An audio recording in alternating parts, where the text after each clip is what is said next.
Hello students, कैसे हैं आप सब। मैं हूं नफीस सर और अब आपके सामने फिर से मैं लेकर आया हूं लोगरिथम का पार्ट 2। फर्स्ट पार्ट में हमने देखा था कि नंबर अगर मोर देन 1 हो तो उसका लोगरिथम कैसे देखना है, कैरेक्टरिस्टिक कैसे फाइंड करनी है और मैंटिसा कैसे फाइंड करना है। और अब लोगरिथम पार्ट 2 में हम देखेंगे कि जो नंबर लेस देन 1 होता है, यानी कि 0 पॉइंट वाले नंबर्स, तो पार्ट 2 में हम उसके लोगरिथम को फाइंड करने के लिए कोशिश करेंगे। फॉर एग्जांपल, अगर कोई नंबर है 0.050 तो उसका लॉग बेस 10 क्या होगा, या इसी तरीके से 0.1387 दोनों नंबर्स लेस देन 1 है। तो ऐसे बहुत सारे नंबर्स जो लेस देन 1 होते हैं यानी 0 पॉइंट समथिंग में होते हैं, उसका लोगरिथम बेस 10 यानी कि कॉमन लोगरिथम हमको फाइंड करना यहाँ पर सीखना है। तो फर्स्ट ऑफ ऑल देखते हैं कैरेक्टरिस्टिक, ऐसे नंबर्स की कैरेक्टरिस्टिक कैसे मालूम कर सकते हैं। तो उसके लिए आपको स्टेप बाय स्टेप समझना है। तो फर्स्ट स्टेप में आपको काउंट करना है zeros before first digit after decimal point in given value, यानी आपकी जो भी गिवन वैल्यू है उसमें डेसिमल पॉइंट के बाद जो भी फर्स्ट डिजिट आता है उस फर्स्ट डिजिट से पहले कितने जीरोस हैं ये फाइंड करना है। इसको अभी एग्जांपल से समझाता हूँ। देन सेकेंड स्टेप में आपको क्या करना है, +1 इन दिस, जो भी नंबर ऑफ जीरोस आप काउंट करेंगे उसमें +1 करना है। और +1 करने के बाद जो नंबर आएगा राइट विथ बार, उस नंबर पे बार लगाना है and put a point after it, और उस बार वाले नंबर के बाद आपको पॉइंट लगाना है। फॉर एग्जाम्पल अभी यहाँ पर जो नंबर है 0.050, अगर उसका लॉग बेस 10 देखना है, कॉमन लोगरिथम देखना है, तो आपको काउंट करना होगा डेसिमल पॉइंट के बाद फर्स्ट डिजिट होगा, यानी कि यहाँ पर फर्स्ट डिजिट डेसिमल पॉइंट के बाद 5 है। तो उस 5 से पहले 0 को काउंट करना है। तो यहाँ पे 5 से पहले सिर्फ एक 0 है, +1 करना है, यानी एक 0 है तो 1 + 1 टोटल हो जाएगा 2। 2 लिखना है और 2 के ऊपर बार लगाना है। अब यहाँ इस पीपीटी को बनाने में मुझे नंबर के ऊपर बार लगाना नहीं मिला ऑप्शन, तो मैंने इस में अंडरलाइन करके रखा है। लेकिन बी केयरफुल, आप जब इसे लिखेंगे हैंड रिटन में तो 2 के ऊपर बार लगाएंगे और इसको रीड करेंगे बार 2, और उसके बाद एक पॉइंट लगाना है। तो ये बार 2 जो होगी इस नंबर की कैरेक्टरिस्टिक होगी। इसको सेकेंड एग्जाम्पल से फिर से समझते हैं। क्या लिखा है, count zeros before first digit after decimal point in given value. Suppose ये गिवन वैल्यू है तो इसमें डेसिमल पॉइंट के बाद जो फर्स्ट डिजिट है वो है 1, और उस 1 से पहले 0 को काउंट करना है। यहाँ तो कोई भी 0 नहीं है, decimal point and first digit के बीच में कोई भी 0 नहीं है। फिर +1 करना है, यानी 0 + 1 करना है तो 1 हो जाएगा। 1 के ऊपर बार लगाना है, बार 1, और उसके बाद एक पॉइंट लगाना है। आई होप आपको ये समझ में आ रहा होगा।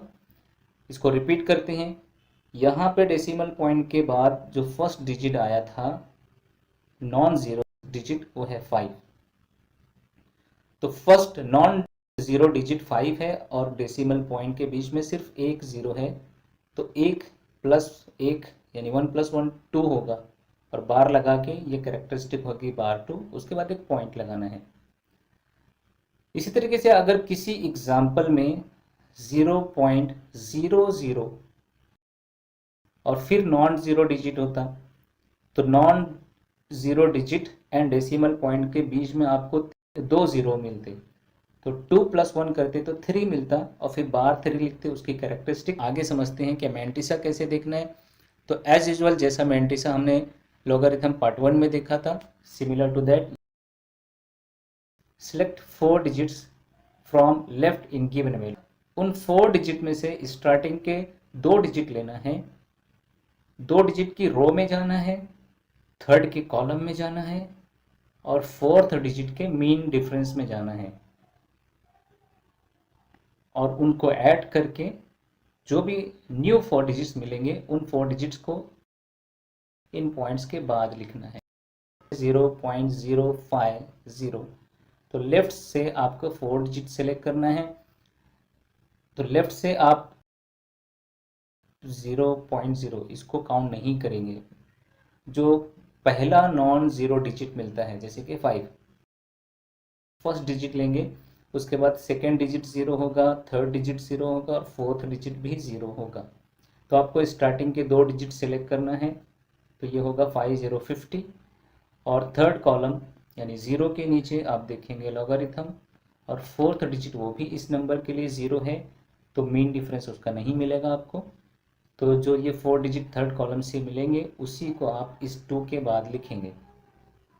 इसी तरीके से इस वैल्यू में लेफ्ट से आप देखेंगे तो 4 डिजिट 1387 है, तो आप 2 डिजिट लेंगे 1 और 3, उसकी रो में जाएंगे, 8 के कॉलम में जाएंगे, थर्ड डिजिट के कॉलम में लॉग देखेंगे, उस लॉग में आपको न्यू 4 डिजिट्स मिलेंगे और फिर जो यहाँ फोर्थ डिजिट होगा उसका मीन डिफरेंस देखेंगे और उसको ऐड करेंगे। ऐड करने के बाद फिर जो न्यू डिजिट्स मिलेंगे उसको इस बार 1 के पॉइंट के बाद लिखना है। जैसा कि आप जानते हैं ये लॉगरिथम टेबल है, इस लॉगरिथम टेबल से हम मैंटिसा देखते हैं। मैंटिसा देखने के लिए हमको स्टार्टिंग के 2 डिजिट्स चाहिए और उसके बाद थर्ड डिजिट में लॉगरिथम देखना होता है और फोर्थ डिजिट अगर नॉन ज़ीरो है तो 1 to 9 का कॉलम है, यहाँ पर हम इसमें मीन डिफरेंस देखते हैं। तो अभी जो एग्जांपल मैंने वीडियो में रखी है वो है 0.050 और आगे भी 0 हैं, यानी कि उसको आप ऐसा भी लिख सकते हैं 0.05000। तो उसमें से 4 डिजिट्स आपने सेलेक्ट किया लेफ्ट से, स्टार्टिंग के 0 एंड पॉइंट के बाद 0 को स्किप करने के बाद आपको जो 4 डिजिट मिलेंगे वो है 5000। तो 50 2 डिजिट का हम यहाँ पर रो सेलेक्ट कर लेंगे, यानी कि ये 50 और उसके बाद थर्ड डिजिट वो भी 0 है, तो हम 0 के कॉलम के नीचे जाएंगे, 50 के सामने देखेंगे, तो यहाँ पे जो डिजिट्स हमको मिलते हैं मैंटिसा के 4 डिजिट्स वो है 6990। मीन डिफरेंस अवेलेबल नहीं है बिकॉज ये कॉलम मीन डिफरेंस का 1 to 9 है, इसमें 0 नहीं है। फोर्थ डिजिट 0 है, उसका मीन डिफरेंस नहीं होता। तो मैंटिसा के ये 4 डिजिट्स आपके हैं 6990। स्टूडेंट सेकेंड एग्जांपल थी 0.1387। अपने लेफ्ट से जो 4 डिजिट सेलेक्ट किए थे वो थे 1387, तो 13 का रो यानी कि 13 की रो में जाना है और 8 के कॉलम में जाना है, 13 के सामने 8 के नीचे ये है 1399 मैंटिसा, लेकिन इसमें मीन डिफरेंस ऐड करना है, यानी 23 ऐड करना है 7 के नीचे 13 के आगे, तो 1399 प्लस 23 ये हो जाएगा 1422। तो ये 1422 मैंटिसा जो है वो बार 1 पॉइंट के बाद लिखना है आपको। लॉगरिथम देखने के बाद आप उसको इस तरीके से प्रेजेंट करेंगे, यानी कि log of 0.05 is equal to bar 2.6990। ये 4 डिजिट 6990 आपने लॉगरिथम टेबल में देखना है, इसको मैंटिसा कहते हैं। इसी तरीके से 0.1387 का लॉगरिथम, पहले उसका कैरेक्टरिस्टिक आपने देखा जो कि बार 1 है, और वीडियो रिपीट करके देख सकते हैं ये कैसे देखना है इन 2 स्टेप्स में। और फिर मैंटिसा आपने लॉग टेबल में देखा तो ये है 1422।